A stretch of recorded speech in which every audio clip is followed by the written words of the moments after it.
रिजवी बहन जी, ओ मेरी छोटी बहन, ओ मेरी प्यारी बहन, ये मैं तेरे लिए लाई हूँ। मेरा बड़ा ही दिल कर रहा था कि मैं अपनी बहन को गिफ्ट करूँ, तो कसम है तुझे अपने अल्लाह की, ये पहन के दिखा मुझे। अच्छा। तू कर शांति का संदेश दे। तो मैं उसके लिए ये सिलवा के लाई हूँ। अच्छा। ये मैं उसके लिए भगवा कलर का, क्योंकि उसको रंग का कोई महत्व नहीं है। तो बहन अगर तू ये रंग पहनेगी तो, और ऊपर से ये जो तुम मुंह लपेटती हो ना अपना पहचान छुपाने के लिए, तो ये मुंह लपेटने के लिए भी नया खरीद के लाई हूँ, और उसके लिए ये शॉल भी लेकर आई हूँ भगवा।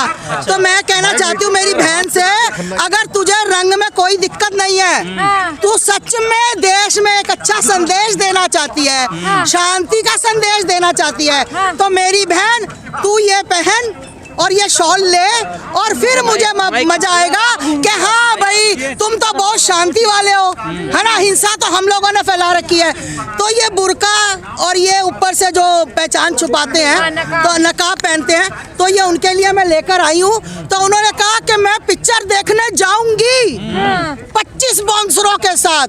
तो मेरी बहन तू 25 के साथ है, मैं अकेली आऊंगी। पंडित जी बोदी वाले वो कह रहे हैं कि देखो देखो देखो देखो मैं पैंट उतार रहा हूँ, मेरी कटी नहीं हुई। अरे भैया तेरी नहीं कटी, कोई बात नहीं, तू थोड़े साल और रुक, तेरी अपने आप कट जाएगी, काटने की जरूरत नहीं पड़ेगी। अच्छा। काटने वाले तेरी काट देंगे। तू जितना मर्जी बोल, मोदी जी को गाली निकाल, योगी जी को गाली निकाल, तुझे तू पेंटे खोल खोल के मत दिखाओ। वो मेरे को मेरा कच्चा भगवा, और मेरा कच्चा भगवा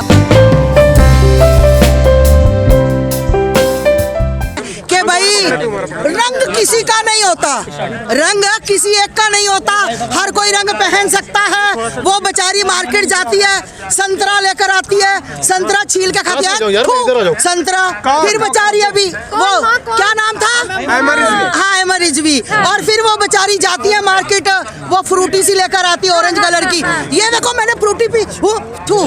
अरे मैं कहती हूँ बहन तुझे रंग का फर्क नहीं है ना, तो मैं उसके लिए ये सिलवा के लाई हूँ। ये मैं उसके लिए भगवा कलर का, क्योंकि उसको रंग का कोई महत्व नहीं है। तो बहन अगर तू ये रंग पहनेगी तो, और ऊपर से ये जो तुम मुंह लपेटती हो ना अपना पहचान छुपाने के लिए, तो ये मुंह लपेटने के लिए भी नया खरीद के लाई हूँ, और उसके लिए ये शॉल भी लेकर आई हूँ भगवा। तो मैं कहना चाहती हूँ मेरी बहन से, अगर तुझे रंग में कोई दिक्कत नहीं है, तू सच में देश में एक अच्छा संदेश देना चाहती है, शांति का संदेश देना चाहती है, तो मेरी बहन तू ये पहन और ये शॉल ले, और फिर मुझे मजा आएगा कि हाँ भाई तुम तो बहुत शांति वाले हो, है ना। हिंसा तो हम लोगों ने फैला रखी है, तो ये बुर्का और ये ऊपर से जो पहचान छुपाते हैं, तो नकाब पहनते हैं, तो ये उनके लिए मैं लेकर आई हूँ। तो उन्होंने कहा कि मैं पिक्चर देखने जाऊंगी 25 बाउंसरों के साथ। तो मेरी बहन तू 25 के साथ है, मैं अकेली आऊंगी। थिएटर में मैं अकेली आऊंगी, तू 25 के साथ है। मैं कहती हूँ तू 25 के साथ क्या, तू 50 के साथ आ। अगर वहाँ मैं ना आऊँ तो मैं अपने बाप की एक औलाद नहीं, समझ आई ना। मैं मूवी नहीं, मैं वहाँ उसको मिलने जाऊंगी। वो ये कह रही वो 25 बाउंसर, अरे तेरे 25 क्या, तेरे 50 बाउंसर भी मेरा कुछ नहीं उखाड़ सकते, समझ आई ना। इतना दम रखती हूँ मैं, महाकाल की बच्ची हूँ। अगर तू शांति प्रिय है, तू कहती है रंग किसी का नहीं है, तो कसम है तुझे अपने अल्लाह की, ये पहन के दिखा मुझे। अच्छा। तू कर शांति का संदेश दे, उसके बाद मैं कभी तुझे बाइक में कभी नहीं कहूंगी, कभी पहन लिया तो अच्छी बात है, मैं मानूंगी कि हाँ हम लोग शायद गलत बोल रहे हैं, शांति शांति दूत है, शांति का संदेश दे रहे हैं। ये देखो ये मैं लेकर आई हूँ उनके लिए, हाँ पहन के चले, अच्छा संदेश दे। फिर दोनों फिल्म देखने जाएंगे? हाँ मैं टिकट भी उनकी मैं लूंगी। 25 बाउंसर की नहीं, 25 बाउंसर नहीं, मैं देखूँ ना देखूँ, मैं उसको टिकट लेकर दूंगी। मैं 25 बाउंसर की नहीं टिकट लेकर दूंगी, क्योंकि मैं एक उस महिला की लेकर दूंगी। बाउंसर की मुझे, भैया तुम बाउंसर क्यों ला रहे हो, किस लिए ला रहे हो, तुम्हें किसी से खतरा है? मैं अकेली आऊंगी, मेरे कार का ड्राइवर भी कार में रहेगा। मतलब मैं क्या बोलूं कि मैं बाजू में दम है, मतलब मैंने कहा बाजू में दम मेरे महाकाल का मेरे अंदर बहुत है। मेरे को कोई चैलेंज मत करे, तुम 25 बाउंसर लेकर आओ, 50 बाउंसर लेकर आओ। बहन जी, ओ मेरी छोटी बहन, ओ मेरी प्यारी बहन, ये मैं तेरे लिए लाई हूँ। मेरा बड़ा ही दिल कर रहा था कि मैं अपनी बहन को गिफ्ट करूं। अच्छा। मेरी बहन कह रही है कि ये पागल हो गए हैं, ये ऐसे ही रंग रंग रंग रंग कर रहे हैं, रंग किसी का नहीं होता।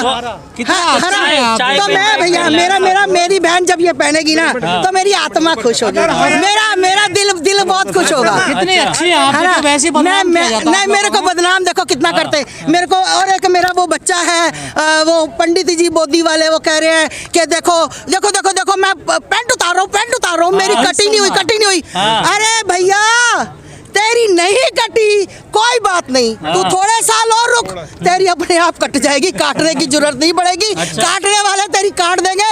तू जितना मर्जी बोल, मोदी जी को गाली निकाल, योगी जी को गाली निकाल, तुझे तू पेंटे खोल के मत दिखाओ। वो मेरे को मेरा कच्चा भगवा, और मेरा कच्चा भगवा।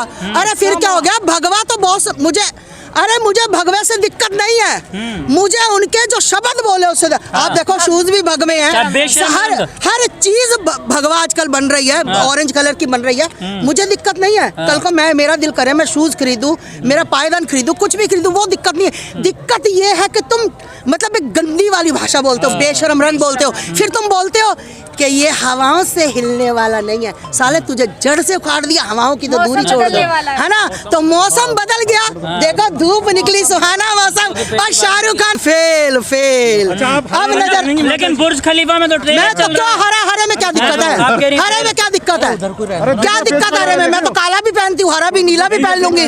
मैं तो कहती हूँ जो कहती है ना, जो कहती है। तो भैया तो एक बात बताओ, दीपिका पादुकोण को बहन जी, ओ मेरी बहन जी, मैं तुम्हारा नाम भूल जाती हूँ, अहमद रिजवी बहन जी, और मेरी छोटी बहन, प्यारी बहन, मैं तेरा नाम भूल गई हूँ। अगर यही कहीं वो बुर्का पहन लेती तो आज इतना बवाल तो ना होता, आज मीडिया मेरे सामने तो नहीं खड़ी होती, है ना? दीपिका को बुर्का पहना देते। और ये जो तुम दिखाते हो, है ना, बॉलीवुड में, देखो भैया जब तक समझ नहीं थी, हम भी बहुत सम्मान करते थे, हम भी सभी धर्मों का एक समान समझते थे। जब सामने वाला ही हमें टारगेट करने लग गया तो हमारे लिए हिंदू ही हिंदू का दुश्मन हो गया है क्या? क्योंकि जो डायरेक्टर है वो तो हिंदू है, प्रोड्यूसर भी हिंदू है, हिंदू को काट रहा है, भी हिंदू है। वाह मेरे भाई, मुझे पता था। अभी तुम उसका भी नाम लो ना, तिवारी का, बोलो तिवारी जी, और उसका भी नाम लो, दूसरे का भी बोलो, जल्दी बोलो भैया, जल्दी बोलो। हाँ, और भी है। हाँ, और रवि किशन, और भी 2-4 थे। बोलो, तुमने बोला ही नहीं, मैं तुम्हारे मुंह की तरफ देख रही हूँ। हाँ, यही मैं सोच रही थी कि आप लोगों ने पूछा क्यों नहीं। मैंने अभी आपसे ये कहा कि जब हमें नहीं ये चीजें आई हमारे दिमाग में, जब हमारे पंडितों को फिल्मों में रेप करते दिखाया जाता था, तो तब भैया हम लोग भी देख के आते, तालियां बजाते थे कि पंडित पकड़ा गया। तो मुल्ला बनाना क्यों नहीं? मजा आ जाएगा जब किसी हाला लाला पे फिल्म बनाओ। मैं कहती हूँ हाला लाला पे, अरे ये नहीं बनाई, अब बनाओ। मैं कहना चाहती हूँ जितने भी बॉलीवुड के हैं जो अपने आप को बहुत सुपरस्टार मानते हैं, एक फिल्म बनाओ भैया, एक अपने इस्लाम पे फिल्म बना दो अच्छी खासी, फिर मैं मानूंगी आप लोगों को। फातिमा बन गई। और फातिमा रो रही थाने बैठ के, फातिमा थाने, हाला लाला उसका भी होगा, फातिमा रो रही है। भैया राखी बेचारी रो रही है, मैं उसके साथ हूँ। उसको समझाया था, उसको कहा था कि ये सब एक जैसे होते हैं, वो कहती नहीं मेरा आदिल ऐसा नहीं है, और उसका आदिल भी ऐसा ही निकला, है ना? जैसे वो कहती थी मेरा आजम ऐसा नहीं है, मेरा छलीम ऐसा नहीं है, तो छलीम भी अच्छा ही है, लहीम भी अच्छा ही है, सब है। राखी की वापसी पे क्या कहेंगे? राखी बोल दिया, राखी के साथ है भाई। अच्छा, साथ है उनके, क्योंकि उसने अब गलती की है तो पछता रही है, तो फिर क्या हुआ था? या लटकाया गया था।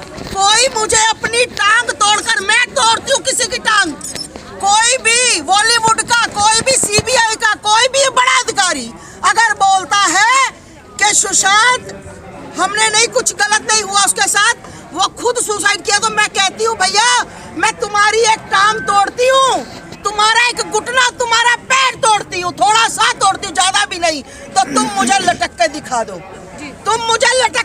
दो, इन लोगों ने बहुत बेरहमी से उसका पैर तोड़ा, उसका घुटना भी टूटा हुआ, उसके यहाँ पर सारे उसके यहाँ पर वो जो पिन लगती है, क्या बोलते हैं वो, स्टन गन, उससे उस लड़के को यहाँ पर टॉर्चर किया गया। और लगातार उसके पास कुछ ऐसे सच्चाइयाँ थी जो वो मीडिया में बताना चाहता था। बॉलीवुड वालों को कहीं से पता लगा, क्योंकि कहते ना गद्दार अपने कौन है बॉलीवुड का विलन? अपने ही होते हैं गद्दार। ठीक, उसके गद्दारों ने ही किसी ने बीच में से उनको इतला दी और उस बच्चे को बहुत मार उस बच्चे को कहा गया कि तुम मान जाओ, तुम पैसा ले लो, तुम ये कर लो, वो बच्चा नहीं माना क्योंकि वो बच्चा महाकाल का भगत था, सत्य की राह पर चलने वाला था। इसलिए उस बच्चे ने किसी बात के लिए नहीं माना, कंप्रोमाइज नहीं किया, पैसे लेकर, सब कुछ लेकर। और उस बच्चे का हशर क्या हुआ?